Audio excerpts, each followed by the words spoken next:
오늘 우리에게 주시는 하나님의 말씀은 구약성경 이사야 59장 9절에서 10절, 60장 1절에서 3절, 신약성경 요한복음 8장 12절에서 19절까지의 말씀입니다.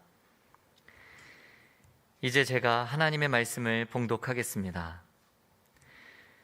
그러므로 정의가 우리에게서 멀고 공의가 우리에게 미치지 못한즉 우리가 빛을 바라나 어둠뿐이요 밝은 것을 바라나 캄캄한 가운데 행함으로 우리가 맹인같이 담을 더듬으며 눈 없는 자같이 두루 더듬으며 낮에도 황혼때같이 넘어지니 우리는 강장한 자 중에서도 죽은 자 같은지라. 일어나라, 빛을 발하라. 이는 내 빛이 이르렀고 여호와의 영광이 내 위에 임하였음이니라. 보라, 어둠이 땅을 덮을 것이며 캄캄함이 만민을 가리려니와 오직 여호와께서 내 위에 임하실 것이며 그의 영광이 내 위에 나타나리니 나라들은 내 빛으로 왕들은 비치는 내 광명으로 나아오리라. 예수께서 또 말씀하여 이르시되 나는 세상의 빛이니 나를 따르는 자는 어둠에 다니지 아니하고 생명의 빛을 얻으리라. 바리새인들이 이르되 내가 너를 위하여 증언하니 내 증언은 참되지 아니하도다. 예수께서 대답하여 이르시되 내가 나를 위하여 증언하여도 내 증언이 참되니 나는 내가 어디서 오며 어디로 가는 것을 알거니와 너희는 내가 어디서 오며 어디로 가는 것을 알지 못하느니라. 너희는 육체를 따라 판단하나 나는 아무도 판단하지 아니하노라. 만일 내가 판단하여도 내 판단이 참되니 이는 내가 혼자 있는 것이 아니요 나를 보내신 이가 나와 함께 계심이라. 너희 율법에도 두 사람의 증언이 참되다 기록되었으니 내가 나를 위하여 증언하는 자가 되고 나를 보내신 아버지도 나를 위하여 증언하시느니라. 이에 그들이 묻되 내 아버지가 어디 있느냐? 예수께서 대답하시되 너희는 나를 알지 못하고 내 아버지도 알지 못하는도다. 나를 알았더라면 내 아버지도 알았으리라. 아멘. 성도 여러분, 여러분은 우리 인생이 어떤 모양새를 하고 있다고 생각하십니까? 성경이 말씀하시는 우리 인생은 다음과 같은 삼중 구조로 되어 있다고 합니다. 우선 하나님께서는요, 우리에게 귀한 생명을 주시고 딱 한 번뿐인 인생을 선물해 주셨습니다. 그런데 우리 인간들은요, 하나님께서 주신 인생을 행복하고 누리는 데 있어 시종일관 무능력함을 보이곤 합니다. 그래서 하나님께서 어떻게 하시냐면요, 우리에게 은혜를 주셔서요, 진리 안에서 복되게 살아가도록 도와주십니다. 성경은 이와 같은 인생의 삼중 구조를 누누이 반복해서 말씀하곤 하는데요, 첫 번째로 하나님께서 우리에게 주신 참 신앙에 대해서, 두 번째, 그 참된 신앙을 지킬 수 없는 우리의 무능력함에 대해서, 세 번째, 그러한 우리를 구원해 주시는 하나님의 능력에 관하여입니다. 여러분, 정말 우리 인생은 이 세 가지 구조가 반복되고 있는 것 같지 않습니까? 하나님께서 우리에게 믿음을 주셨습니다. 그런데 우리는 그 믿음대로 살지 못합니다. 그러나 하나님께서는 우리가 믿음으로 살도록 은혜 주시고 도와주십니다. 이것이 성경이 말씀하시는 인생의 삼중 구조입니다. 우리는 이번 사순절 기간 동안 요한복음에 예수님의 자기 계시의 말씀인 에고 에이미의 말씀을 나누고 있는데요, 7가지 에고 에이미의 말씀 역시 우리 인생이 예수님으로 인해 어떻게 온전하게 되는가를 말씀하고 있습니다. 예수님 없이 살 수 없는 우리에게 주님은 나는 생명의 떡이란다 하시며 예수님의 말씀을 먹여주십니다. 우리가 예수님을 떠나서 방황할 때 주님은 나는 양의 문이란다 하시면서 우리로 하여금 예수님께 드나들도록 하시고 영혼의 꼴을 얻게 하시죠. 참된 목자를 만나지 못해 위험에 처했을 때 주님은 우리에게 다가오셔서 나는 선한 목자란다 하시면서 우리의 목자 되어주시고 우리에게 부족함이 없게 하십니다. 세월이 흘러갈수록 우리는 사별을 경험하곤 하죠. 부모님이 돌아가시고 배우자도 친구도 점점 천국으로 떠나보내면서 이 세상에 나 홀로 남겨진 것 같은 때가 다가옵니다. 사별의 슬픔에 거듭 잠길 때 우리 주님은 나는 부활이요 생명이란다 하시며 죽음을 이기는 부활 소망을 주십니다. 비진리가 난무하는 세상에서 대체 무엇을 어떻게 해야 될지 모를 때 주님께서는 내가 길이요 진리요 생명이란다 하시면서 우리를 바른 길로 인도해 주시죠. 우리가 여기저기 기웃거리며 헛된 것들을 의지한 결과 아무것도 얻지 못했을 때 주님은 나는 참 포도나무란다 하시면서 우리로 하여금 예수님께 연결돼서 열매를 얻게 하십니다. 우리가 진리의 빛을 바라지만 어두움 가운데 행하며 모순에 빠져 있을 때 우리 주님은 나는 세상의 빛이란다 하시면서 우리의 모든 어두움을 물러가게 하십니다. 이처럼 우리 인생은요, 예수 그리스도로 인해서 비로소 온전해질 수 있다는 복된 말씀이 바로 예수님의 자기 계시의 말씀 에고 에이미입니다. 오늘 보게 되는 두 번째 에고 에이미는 나는 세상의 빛이다인데요. 그러면 예수님께서는 왜 자신을 세상의 빛이라고 소개하셨을까요? 이 본문의 배경은 유대 명절 중 하나인 초막절입니다. 초막절은 어떤 절기냐면 하나님께서 출애굽한 이스라엘을 구름 기둥과 불 기둥으로 인도하셨잖아요. 그리고 시내산의 영광 가운데 율법을 수요해 주셨습니다. 그것을 기념하는 절기가 바로 이 초막절입니다. 특별히 이 초막절에 하는 게 있는데요. 마지막 날 밤에 예루살렘 성전들에 4개의 커다란 등을 달아놓고요. 평소에 참 경건했던 종교 지도자들이 바리새인, 서기관 같은 종교 지도자들이 흥겹게 춤을 추는 겁니다. 평상시 볼 수 없는 광경이죠. 그리고 온 백성들은 그것을 즐겁게 지켜보곤 했습니다. 이것은 종말의 날에 하나님의 계시가 온 세상에 비추어서 암흑과 혼돈의 세계에 하나님을 아는 지식이 가득하도록 기원하는 의미가 있습니다. 예수님께서는 바로 그 등놀이 행사를 보시면서 그 빛을 보시면서 나는 세상의 빛이다 라고 말씀하신 것입니다. 그러면 예수님께서 빛이시라면 우리는 어떻게 그 빛을 필요로 하는 존재일까요? 오늘 본문 이사야 59장 9절 말씀입니다.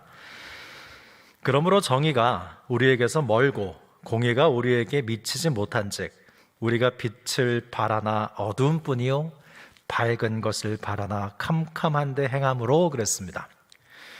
여러분 지난 한 주간도 우리는 하나님의 말씀대로 살기를 원했지만 좀 그렇지 못한 때가 더 많진 않았습니까? 이게 참 우리 자신의 실존입니다. 우리는 원하는 바를 행하지 못해요. 선을 원해요. 근데 선을 행하지 못합니다. 악을 원치 않아요. 그런데 원치 않는 악을 행하죠. 바로 그런 모습이 빛을 바라나 어두움뿐이요 밝은 것을 바라나 캄캄한데 행하는 것입니다. 그러면 하나님께서 보시는 그러한 우리의 어두움은 또 구체적으로 어떤 모양새를 하고 있을까요? 우리는 하나님께서 은혜를 부어주시는 그 앞에서 그릇을요 엎어놓은 사람들입니다.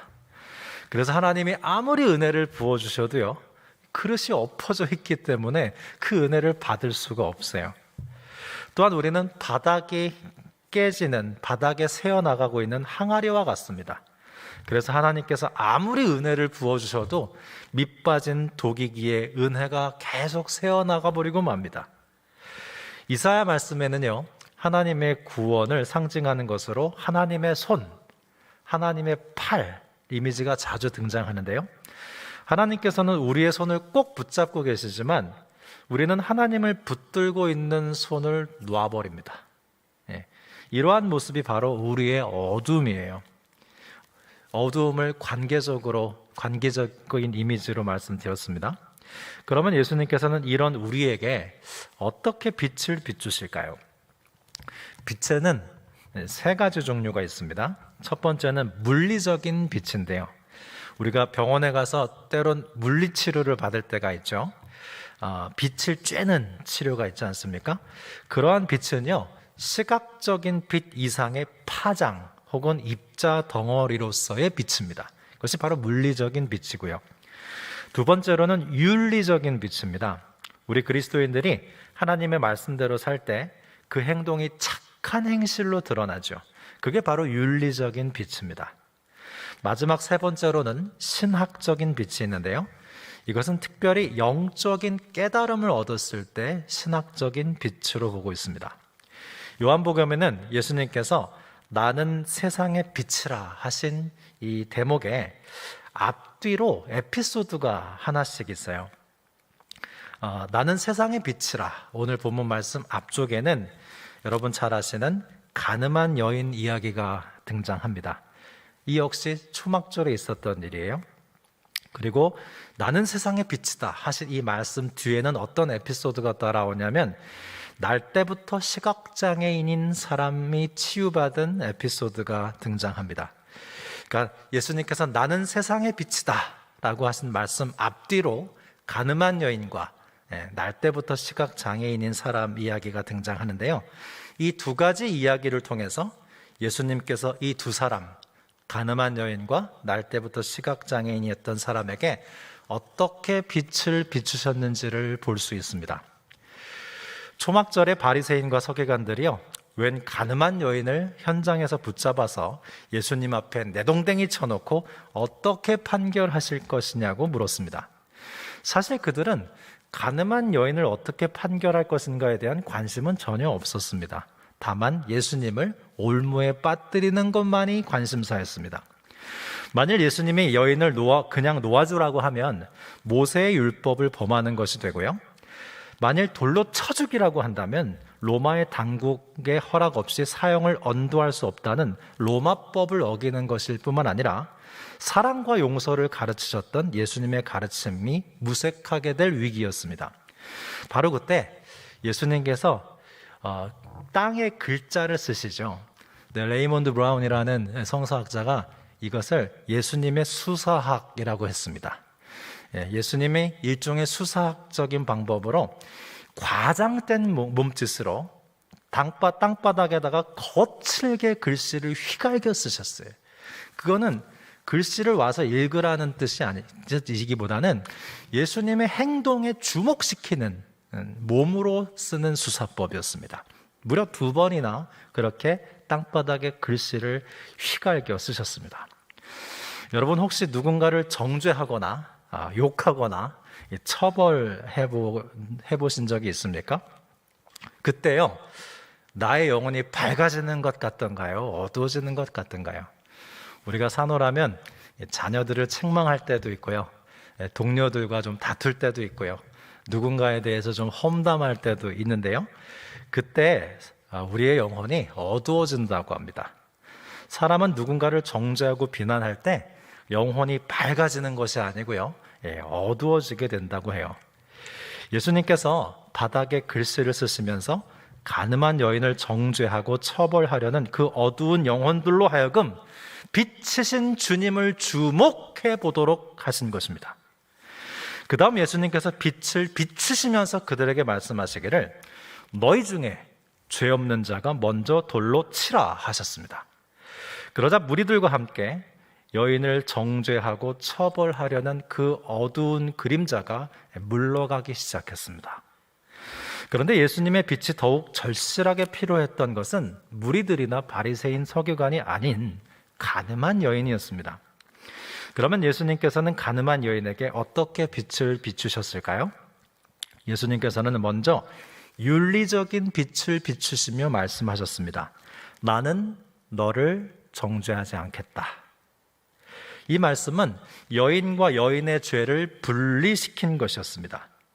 우리는 대개 어떤 사람과 그 사람이 한 잘못을 결합시켜서 그 사람의 죄를 없애느라고 그 사람도 죽이는 경향이 있죠. 그러나 우리 예수님께서 사람의 죄를 다루시는 방법은 죄와 사람을 분리해서 죄는 도말하고 사람은 살리시는 것이었습니다. 그 다음 예수님께서 신학적 빛을 비추시는데요, 다시는 죄를 범하지 말라 하셨습니다. 만일 예수님께서 나는 너를 정죄하지 않는다 하고 윤리적인 빛만 비추어 주셨다면 그 여인은 또다시 죄를 지었을지도 모르죠. 그것은 죄를 해결해 주신 것이 아니라 방치하신 것이고 눈 감아 주신 것에 불과합니다. 그래서 예수님께서는 가늠한 여인에게 윤리적 빛을 비추어 주시며 딸아, 너는 지금 다친 것이란다. 넌 상처를 입었어. 그 다음 신학적인 빛을 비추어 주시면서 치료해 주시는 거예요. 치료해 주시는 부분에 있어서 다시는 죄를 범치 말라 하셨습니다. 예수님은 윤리적인 빛으로 그녀의 더러워진 모습을 보여주셨어요. 딸아, 네가 더러워졌구나. 그리고 신학적인 빛을 비추시면서 깨끗이 닦아주셨습니다. 그게 바로 다시는 죄를 범치 말라입니다. 그러자 여인의 그릇이 바로 놓여졌고요. 여인의 밑 빠진 독이 채워졌고요. 여인이 다시금 주님의 손을 굳게 잡게 됐습니다. 이것이 우리 주님께서 우리를 빛으로 비추어 주실 때 일어나는 일입니다. 상한 감정의 치유라는 되게 유명한 책이 있는데요. 이 책의 저자인 데이빗 시멘즈는 이 현대인들에게 심리적인 장애가 있는데 그것은 다름 아닌 죄책감, 정죄감, 수치심이라고 했습니다. 여러분, 예수님을 믿지 않은 사람들은 이 세 가지를 어떻게 해결하고 사는지 참 알 수가 없는데요. 예를 들면요, 우리 자녀가 성적이 떨어졌습니다. 근데 이 아이가 되게 착한 아이예요. 성적이 떨어져서 엄마 아빠한테 너무 죄송한 거죠. 그래서 이 아이가 어떻게 하냐면 그날 저녁을 안 먹겠다는 겁니다. 왜냐하면 엄마 아빠한테 성적 떨어진 게 죄송한 거예요. 그래서 스스로에게 밥을 안 먹는 벌을 주겠다는 거죠. 이게 바로 죄책감인데요. 이 같은 방법은 빛 가운데로 나가는 것이 아니고요, 오히려 어둠 속으로 기어 들어가는 것과 같습니다. 때때로 우리가 산호라면 실수할 때가 있죠. 그때 우리가요, 실수한 행동과 우리 자신을 구별해서 실수는 수정하고 우리 자신은 보존해야 되는데, 많은 경우 우리는 실수와 우리 자신을 동일시해서 실수와 함께 나 자신도 폐기 처분해버리려고 하거든요. 그것은 우리가 죄를 잘 다루면서 빛 가운데로 나가는 것이 아니라 어둠 속으로 들어가는 일입니다. 예수님께서 우리에게 빛을 비추어 주실 때는 먼저 윤리적인 빛으로 다친 부분과 더러워진 부분을 보여주실 거예요. 그때 우리는 주님, 제가 마음을 다쳤습니다. 상처를 입었네요. 치유해 주십시오. 주님, 제가 더러워졌습니다. 또 더러워졌는데 저를 깨끗게 해 주십시오. 우리는 그렇게 기도하면 되는 것입니다. 그 다음에 예수님께서 신학적인 빛을 비춰주시면서 다음에는 죄를 범하지 말거라. 나는 네가 아픈 게 싫단다. 나는 네가 더러워지는 걸 원치 않는단다 하시면, 네 주님, 다음부터는 죄를 범치 않겠습니다. 저를 도와주십시오. 그렇게 기도하시면 돼요. 그게 바로 주님의 빛 가운데로 나아가면서 죄를 다루는 방법입니다. 그러면 예수님께서는 날 때부터 시각장애인이었던 사람에게는 어떻게 빛을 비추어 주셨을까요? 유대인들은 모든 고난의 원인을요, 죄 때문이라고 생각하는 사고방식이 있었습니다. 그래서 어떤 장애가 있는 사람을요, 불쌍하게 생각하지 않았어요. 저 사람 시각장애인인 거 보니까 뭔가 죄를 지어서 벌을 받았구만. 저 사람 안진뱅인 거 보니 아마 날 때부터 안진뱅인 거 보니 부모가 무슨 죄를 졌구만. 그래서요, 장애가 있고 고통하는 사람들을 불쌍하게 여기지 않고 죄값을 받는다고 생각하고 아주 경멸하고 무시했습니다. 욥기에도 보면요, 욥이 고난을 당했을 때 욥의 세 친구들이 욥에게 뭐라고 그랬죠? 욥, 잘 생각해 보게. 분명히 자네가 뭔가 잘못한 게 있기 때문에 지금 고난이 임한 거 아닌가? 빨리 고난을 벗어나기 위해서 회개하고 하나님께 용서를 빌게나. 왜? 지금의 고난은 자네의 죄 때문이니까. 그랬던 거예요. 물론 여러분, 우리 자신의 잘못 때문에 고난을 당하는 경우도 있습니다. 건강관리를 잘하지 못해서 당뇨와 비만과 고지혈증에 걸리는 건 우리 자신의 잘못 때문이라고 할 수 있겠죠. 그러나 때로는 다른 사람의 죄 때문에 고난을 당하는 경우도 있습니다. 음주운전을 하는 사람 때문에 멀쩡하게 길을 가는 사람이 사고를 당하는 일도 있지 않습니까?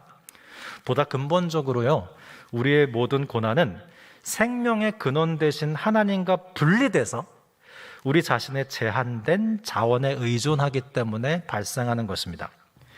요한복음 9장에 등장하는 날 때부터 시각장애인이었던 사람은 자신의 죄 때문도 아니고요, 부모의 죄 때문도 아니며 다만 하나님께서 하시는 일을 나타내기 위해서라고 예수님께서 밝은 빛을 비추어 주시며 깨닫게 해주셨어요. 그래서 예수님께서 날 때부터 시각장애인이었던 이 사람에게는 윤리적인 빛을 비추시지는 않습니다. 곧장 신학적인 빛을 비추어 주세요. 신학적인 빛은 영적인 진리를 깨닫게 해주는 빛이라고 했습니다. 빛의 속성 중에 독특한 점이 있는데요, 여러분 빛을 보신 적 있습니까? 태양빛을 똑바로 보신 적 있나요? 혹은 이런 전구빛을 똑바로 보신 적 있습니까? 한번 봐보십시오. 빛을 보지만 우리는 빛 자체를 볼 수 없습니다. 그게 빛의 특징이에요. 빛은요, 자신은 보여주지 않고 우리 자신과 주변 세계를 훤히 보여주는 것이 특징입니다. 그래서 C.S. 루이스가 이렇게 말했죠. 그는 그의 순전한 기독교에서 말하기를, 나는 기독교가 진리라는 사실을, 태양이 떴다는 사실을 믿을 때처럼 믿는다. 왜냐하면 태양이 떴다는 것은 태양을 보아서가 아니라 다른 모든 것이 환히 보임으로 알 수 있기 때문이다 그랬어요. 여러분, 우리가 아침이 됐다는 걸 어떻게 알죠? 밖이 환해지잖아요. 태양을 똑바로 봤기 때문에 아침인 줄 아는 거 아니죠? 태양이 비추어주는 환한 세상의 모습을 보고 아침이 왔다는 걸 알 수 있습니다. 실제로 빛이신 예수님 앞에서는요, 우리 자신의 모습이요, 고스란히 노출돼요. 주님 앞에 서지 않았을 때는 우리 자신의 모습을 그런 대로 감출 수 있습니다. 우리 스스로도 속일 수 있어요.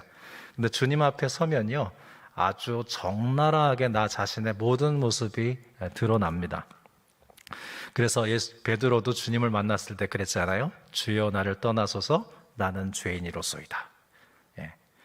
심령이 가난한 자는 복이 있나니 다음이 애통해하는 자는 복이 있나니예요. 주님을 만나면 우리 자신의 죄된 모습으로 인해서 애통하게 돼 있습니다. 특별히 요한복음 9장에는요, 바리새인의 3단 논법과 날 때부터 시각장애인인 사람의 3단 논법이 날카롭게 대결을 벌여요.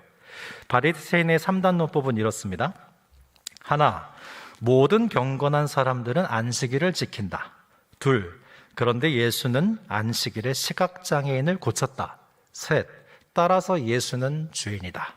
안식일을 안 지켰으니까요. 반면 시각장애인의 3단 논법은 그와 정확히 반대되는데요. 하나, 경건한 하나님의 사람만이 표적을 행할 수 있다. 둘, 하나님은 예수님을 통해 표적을 행하셨다. 셋, 따라서 예수님은 하나님께로부터 보냄을 받은 자다. 요한복음 9장은요, 시각장애인의 3단 논법이 바리새인의 3단 논법에게 승리를 거둡니다. 날 때부터 시각장애인이었던 이 사람은 예수님의 빛 앞에서 자신이 자신의 죄 때문에 시각장애인이 된 것이 아니라는 걸 알게 되죠. 뿐만 아니라 그는 예수님께서 하나님께로부터 오신 분이라는 사실도 알게 됩니다. 사랑하는 성도 여러분, 예수님께서 우리에게 빛을 비춰주시면요, 우리는 우리 자신에 대해서 그리고 하나님에 대해서 정확한 지식을 갖게 돼요. 우리가 실패하고 때론 병들었을 때 하나님의 빛을 받으면요, 나는 실패자가 아니라, 병든 자가 아니라 여전히 하나님의 존귀한 자녀로구나 라는 것을 알게 되고요, 하나님이 나를 버리신 것이 아니라, 하나님이 나를 심판하신 것이 아니라 하나님은 어머니의 자궁과 같은 사랑, 긍휼로 여전히 나를 사랑하시는구나 하는 사실을 알게 됩니다. 거친 세상에서 실패하시거든 주님의 못자국 난 손을 만져보시기 바랍니다. 그러면 우리의 엎어졌던 그릇이 바로 놓여지고 밑빠졌던 독이 메워지고 놓쳐버렸던 주님의 손을 꼭 붙잡게 될 것이고요, 그것이 바로 주님이 우리에게 빛을 비추어 주셨을 때 일어나는 일입니다. 그러면 우리는 어떻게 하면 예수님께서 비추어 주시는 빛을 잘 받을 수 있을까요? 여러분, 성령 충만을 받는 방법 알려드릴까요? 성령 충만을 받는 방법은요, 성령께서 역사하시는 곳에 가서 거기서 기다리시면 됩니다. 예배의 자리에, 기도의 자리에, 찬양의 자리에 자주 가서 성령님께서 내게 임하시기를 기다리십시오. 이것은 바로 빛의 동화작용인데요. 추운 겨울에 따뜻한 불을 계속 쬐고 있으면 우리 몸은 계속 차가운 상태로 남지 않습니다. 점점 몸이 따뜻해지죠. 장작불 안에는요, 장작과 불과 부직갱이가 있습니다. 그런데 한참 불을 떼다 보면요, 부직갱이가 빨갛게 달아올라서요, 나중에는 무엇이 장작인지, 어떤 게 부직갱인지, 어떤 게 불인지 분간이 되지 않습니다. 이게 바로 교화작용이에요. 동화작용이에요. 우리가 교회 공동체들을 통해서 예수님을 계속 가까이 하다 보면요, 우리도 모르게 예수님을 닮게 됩니다. 이 주일 예배의 자리가 우리가 한 주 동안 세상에 빛이 되기 위해서 하나님의 빛을 쪼임받는 시간이라고 생각하시면 어떨까요? 한 주간의 한복판인 수요일에 새벽, 오전, 저녁 3번의 예배를 드리며 정의 하루 수련회를 보내는 날이 주일에 받은 빛을 잃어버릴 무렵 다시 한번 부스트업 빛을 받는 날이라고 여기시면 어떨까요? 매일 새벽 자리가 그날 하루 세상에 빛을 발할 수 있기 위해서 먼저 하나님께 빛을 받는 자리라고 생각하시면 어떨까요? 성도 여러분, 우리의 삶은요, 참 산 넘어 산입니다. 참 녹록지 않고요, 때로는 고난이 한꺼번에 몰려오는 것 같은 날도 있습니다. 그래도요, 여러분, 하나님의 은혜는 언제나 있다는 걸 잊지 마십시오. 그래서 우리는 하나님의 은혜의 빛을 받으면서 엎어진 그릇을 바로 놓고 깨진 독을 떼우고 우리의 손을 잡아주신 그 하나님의 손을 우리도 더욱 굳세게 잡아야 하는 것입니다. 그럼에도 불구하고 그릇을 채우시고 독을 채워주시고 우리의 손을 더 굳세게 잡아주시는 것은 하나님이 하시는 일입니다. 여러분, 우리는 자체 발광체가 아니에요. 빛이신 예수님께 빛을 비추임받고 그 빛을 반사함으로 빛을 발하는 것이 우리 그리스도인입니다. 서두에 말씀드렸던 인생의 3중 구조를 다시 한번 떠올려 보실까요? 하나님께서는 우리에게 귀한 생명을 주시고 딱 한 번뿐인 인생을 선물해 주셨습니다. 그런데 우리는 그 하나님께서 주신 인생을 행복하게 살 능력을 자주 잃어버리죠. 그래서 하나님께서 우리에게 은혜의 빛을 비추어 주시면서 진리 안에서 복된 삶을 살도록 도와주시는 겁니다. 그래서 가늠한 여인도, 날 때부터 시각장애인이었던 사람도 처음에는 하나님께서 선물로 주신 인생을 행복하게 누리지 못했지만 예수님께서 빛을 비추어 주시자 다시금 복된 삶을 살게 된 것입니다. 이처럼 우리가 넘어져도 다시 일어날 수 있는 이유는요, 하나님께서 우리를 일으켜 세워주시기 때문입니다. 예수님의 두 번째 에고 에임이 나는 세상의 빛이라는 이사야 60장 1절의 말씀으로 다시 한번 풀이될 수 있습니다. 일어나라, 빛을 발하라. 이는 내 빛이 이르렀고 여호와의 영광이 내 위에 임하였느니라. 왜요? 주님의 빛이 우리에게 비쳤기 때문이죠. 세상의 빛으로 오신 주 예수님께서 우리에게 빛을 비추어 주시면 우리도 일어나 빛을 발하게 될 것입니다. 기도드리겠습니다. 세상의 빛으로 오신 주 예수님, 우리는 빛이신 주님의 빛을 받아 살아야 하는 존재임을 고백합니다. 오늘도 우리에게 그 밝은 얼굴 빛을 비추어 주시사 우리 안에 있는 모든 어두움이 물러가게 하여 주옵소서. 주 예수님께서 우리를 일으키심으로 다시금 일어나 빛을 발하고 하나님께 영광을 돌리고 세상에는 빛과 소금이 되게 하여 주옵소서. 세상의 빛으로 오신 주 예수 그리스도 이름으로 기도드립니다. 아멘.